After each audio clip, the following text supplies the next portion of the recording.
Hey everybody, welcome back to the channel. In this video we are going to take a look at the three subjects that everybody loves in this channel, which is landscape, layer blending, and displacement. So we're going to do the whole thing. This one's not going to be an auto material. This one's going to be painting layers, but we're going to be having displacement this time. So make sure you watch the whole video so you can see how I combine all the things that Quixel give us into a landscape blend material that has displacement per layer. But before we start the video, remember you can help out the channel by subscribing to the Patreon. If you cannot do the Patreon, then a like and a comment downstairs really helps out the channel. There's a Twitter where you can follow me. I always have some announcement over there. And there's the Discord if you want to join our awesome community. Now, let's get right into how I did this. Alright, now here we are in Unreal Engine and I have my terrain. This terrain was generated with one of the Houdini tools. I showcased how to install Houdini in a previous video. Stick around for how to use this terrain tool. It's actually really cool and saves you a lot of time when making landscapes. Now let's get to our materials. So what I have here is I have some surfaces that I've already imported from Bridge. And one of the things you need to make sure if you want to follow along is that you have your Megascan plugin set to enable displacement. Otherwise, this thing is not going to carry, which is the displacement controllers, which we are going to use. If you're not familiar with my channel, one of the things that I like to do with the Quixel Materials is I like to borrow from all the mechanics that they already worked on and fit them to whatever my needs are. In this case, we're going to make a landscape layer blend material with displacement, which again is something that the community has been asking for every time I make a video. So let's get to it. The first thing we need to do is we are going to turn the master materials into functions. That's going to allow us to make things a lot easier. So what we're going to do is we're going to go into the parent material, because these are instances.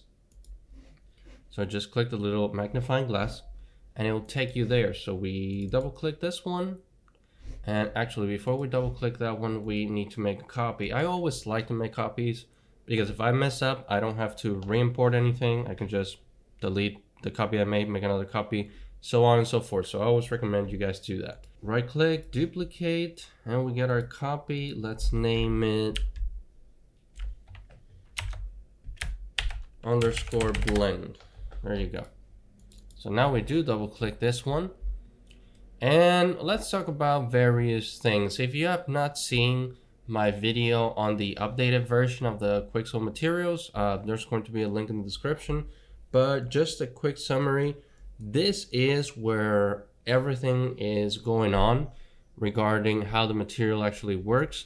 These are the controllers for tiling, and this is the function for displacement. So we're going to be dissecting this function, and we're going to make everything else a function as well. I know that doesn't make much sense, but it will in a second. So we're going to go here, right click. We're going to go materials and textures, material function. I'm going to give it a name.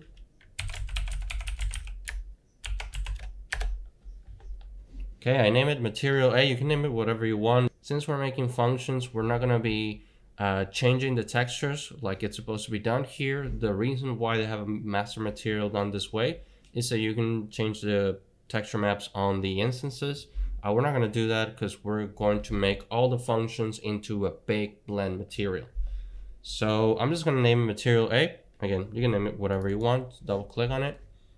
Gonna go here and we're gonna grab absolutely everything that we have here, but the last point is an output, so it will not translate even if you select it. Control C to copy and go into my function, and Control V. There you go, there's my function. I'm gonna rearrange everything. We just want all the maps and adjustments to go straight into our output. So I'm just going to connect it there. And as you can see, the error went away. So because this is our first material, we can actually go and add our base. Usually the material A, whenever I'm doing this, I do it with the base material. So what's going to be the base of our terrain. Now let's go back to Megascans. We got a bunch of surfaces. Let's see, we have rocky ground, none of that one. Let's see, let's make this one our base material. So what we're gonna do is we're gonna substitute these textures for all of these. So I'm gonna click on this one, go here, click this so it assigns the material. We don't have metalness, but we do have roughness. We do have a normal map, and there's a detailed normal map in here. Usually for Quixel Materials, you can download different LODs, and one of them will be the detailed normal map. I just downloaded the highest possible, so I'm not gonna deal with the detailed normal map. And we have our displacement, so we're gonna throw in our displacement right here. Gonna hit apply, and there is our function. Now this function will work as a regular material, but it doesn't have displacement. All right, so as you can see, I got rid of the displacement function. We're gonna make some changes to that function, but for now we are just going to make the displacement map as a height going out as an output result. So you can just right click, type output. We're gonna go function output, and we're going to bring this little tag over here, right here. All right, now this result number one, we're gonna rename it to height, so it's easy to see, and we're gonna save this function. So hit apply. When you apply, it usually saves it as well. And our function is now ready to be used. So if I were to go to, let me actually create a folder for this. So I'm gonna go blend material. And now over here, we're going to create a material. So landscape blend displacement. I'm gonna open that. And I'm gonna browse back to where my function is located, and I'm gonna throw my function right here. So as you can see, we have both our result and our height. Actually gonna go back to this and rename this result to material. Click apply. And there you go, we have height and materials. Okay, so actually this material is ready. We can actually use this with this output. So if you were to do material attributes and you plug this one in, you're gonna see that after a little bit of compiling, we get our material function right here. So that means everything is working as intended. However, I'm just gonna go back to where it was before. I'm gonna make sure everything, all the pins are broken, and we're gonna go back to making our other functions. So all I'm going to do is actually duplicate this, call it material B, right click, duplicate, C,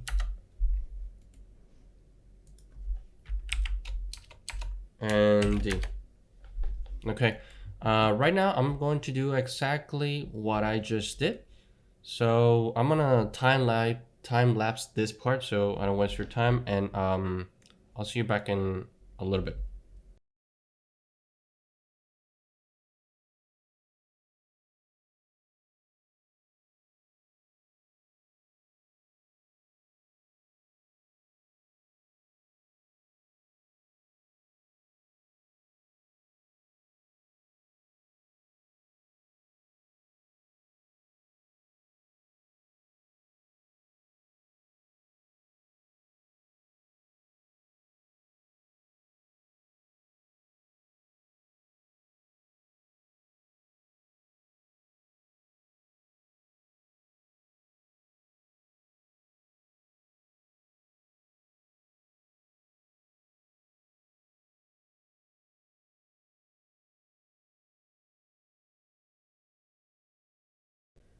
Now what we're going to do is we are going to do the blending. So the way we do the blending is by choosing landscape layer blend, just right here. And this one, if you haven't seen my other blend videos, all you have to do is create an array, and depending on how many of materials you want to blend. So in this case, I have 4. I want to create 1, 2, 3, 4 array elements. I want to name them. So let's start with A, just for simplicity. And this one's going to be alpha blend. You're going to see why. So the next one is going to be mat B.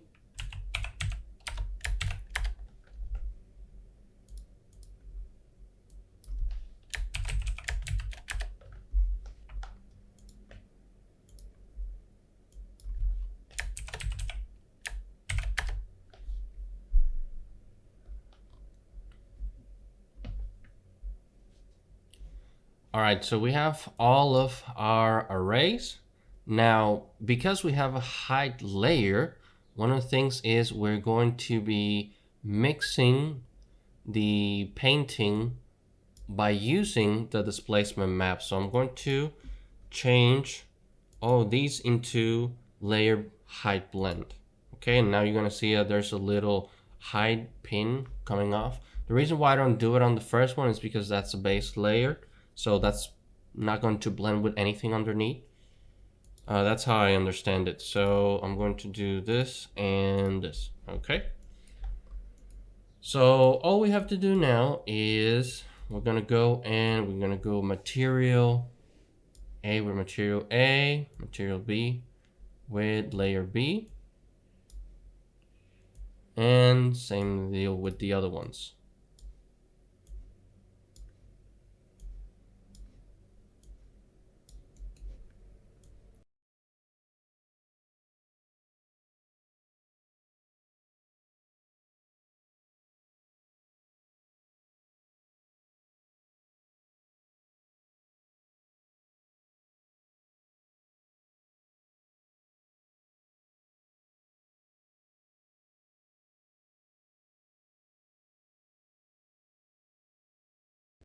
All right, now what we're gonna do is we're going to add our material to the landscape. But first, remember to just create a material instance because we have a ton of values that carried over from the Quixel Materials. So double click, and you can see I still have all the Quixel parameters except for displacement because we're gonna deal with that one in a second. But you have all the other parameters to play with.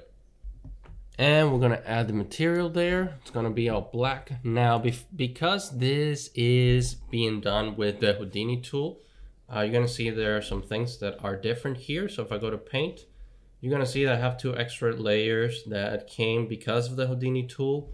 Don't mind those. I'll just leave them there. If I deleted them, then we will have trouble painting. And the other thing, which is not gonna happen if you are using a regular terrain, is, as you can see, when I add my layer info, which if you haven't watched my other videos, all you have to do is click the plus button and create one with blade weight blender layer. But it used to be that when you add your layer info for your base layer, it populates right away. It didn't do it this time. I'm assuming it's because of the Houdini tool, but I can still paint on my terrain. So I'm going to do 15K, and as you can see, I can just start painting. And now I'm just gonna get a lot closer so we can start painting the other layers. So let's say around here, let's just add a little bit of material B, which is this mossy ground. And let's mix it up with C and D, just so you guys see what's going on, especially with the blending that we got over here. So, whoops. Sorry, that was a little bit too fast.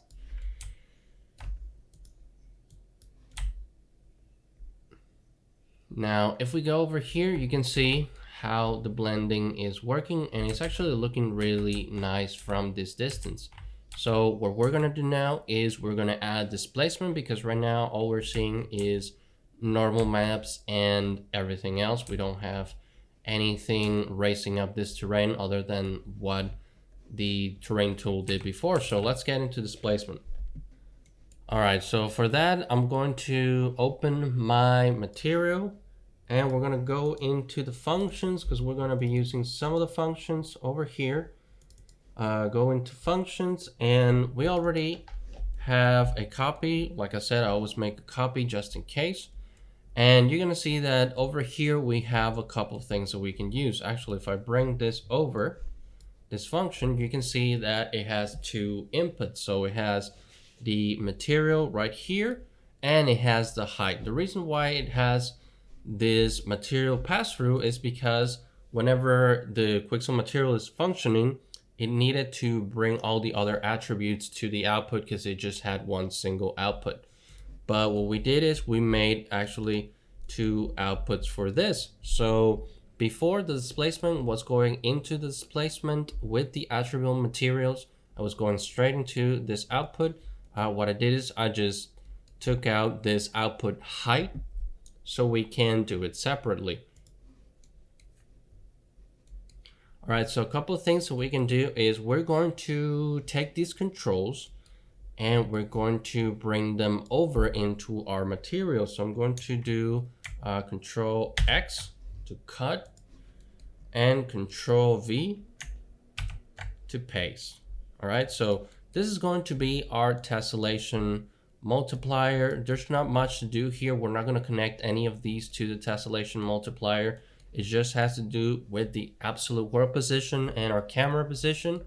So I'm just going to plug this one straight into the tessellation multiplier. Now, this one's grayed out because we have not told our attributes to add displacement. So we have to scroll all the way down here and select flat tessellation. And now we can add our tessellation. You can see that's no longer grayed out. So we have that there. Now, in order for this function to carry over the displacement, we need to make another modification to it because you can see if I try to plug it in right away, it's not going to let me. So I need to go into it, and we need to get rid of this input material because it's expecting something there and we don't have it. So what I'm going to do is I'm actually going to connect this, which is the displacement part that we need, straight into the output. So you can get rid of these if you want, that's fine. I'm just going to hit apply, and if I go back, now you're going to see that it will let me connect it to world displacement. Now you can see that it gives me an error because it's expecting a height, so I can't connect the height. So if you want to test it out, you can see that we're good there, and we can actually hit apply. It's going to compile shaders. Now it's going to take a little bit because there's 4 materials that it needs to compile. So I'll be right back when it's done. All right, so it's done compiling. Now, as you can see, I opened the displacement instance that we have, and we already have our displacement controls right here, just like we did in the Quixel material. Nothing has been altered. We actually have a Quixel material now with exactly the same parameters. The only difference is this is now a blend material that works for a landscape. Now we're going to open the tessellation controls. We're going to turn them on, and I'm not going to touch the tessellation multiplier just yet. Let's actually switch to brush wireframe, and you can see the tessellation is already happening here. So right now distance fade is at 500. I'm going to switch it to 1500, and so you can see it's more apparent closer that I get, and you can see where it actually starts tessellating. Now what we need to do is to add a little bit of displacement. So I'm going to do 25, and that might be a little bit exaggerated on our part, but we'll see what's going on. Let's go back to lit, and we actually have a little bit of displacement around here. We do have probably a displacement that shouldn't be there because right now we only have the displacement of the base layer. So let's go to where we only have the base layer. I'm going to exaggerate this number to like 50, and you can see clearly that there's some displacement going on. Even if I go to the brush wireframe, you can see the deformation right here. Now we need to make the displacement per layer so it's using each displacement map. So what we're going to do is we're going to go back into our material, and here I'm going to give a shout out to another YouTuber called Ben Clower. This is where I saw this little technique. I didn't know about this until I saw his video on adding the displacement. Visit his channel. He has an awesome tutorials on how to do shaders. You'll be doing custom shaders for your landscape and other stuff. He's really cool with that. What we're gonna do that I saw Ben using is something called landscape layer sample. And this is the trick to use the displacement for all the layers. So I'm going to get that over here. And it's this little node that is going to take a sample from all the painting that we did from these layers, and it's going to translate it so that each layer is using its own displacement map in its correct position. Now, before that, we need to just lerp everything that we have here. So I'm going to put this down and I'm going to create a bunch of lerp nodes. So if you hold the letter L on your keyboard and click, you're going to get some lerp nodes. I think that's more than what I needed, but we'll see.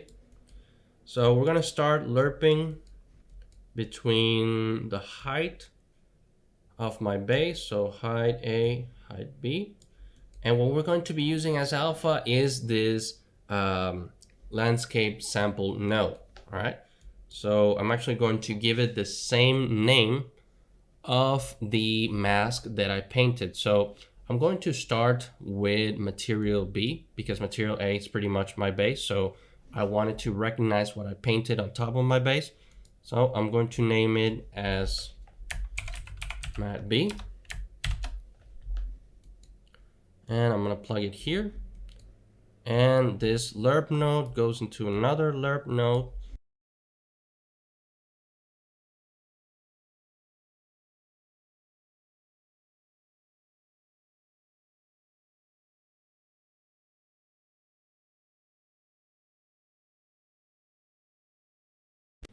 And this we're going to plug into the height. All right. So now I'm going to click apply. All right, and there you go. Now we have displacement per layer. That's why you see this is much different than this. So let's actually adjust that. Probably 50 is too much, but we now have displacement for each painted layer around here. All right, everyone, that is how you make a landscape blend material with displacement, all the themes that everybody loves around this channel. We did it all just by borrowing from the Quixel material and a little bit of about the shaders that Ben made. And we got a quick landscape blend material that you can just use right away. And once you get it, it'll take you no time just to make this. Making the function, it actually is something that you can do pretty quickly. Thanks everyone for watching. Remember, there's the Patreon if you want to help out the channel. If you can't do the Patreon, then a like and a comment really goes a long way. There's the Twitter, there's the Discord. Don't forget to follow me over there. We always have some news and some good stuff for the community. And I'll see you in the next video.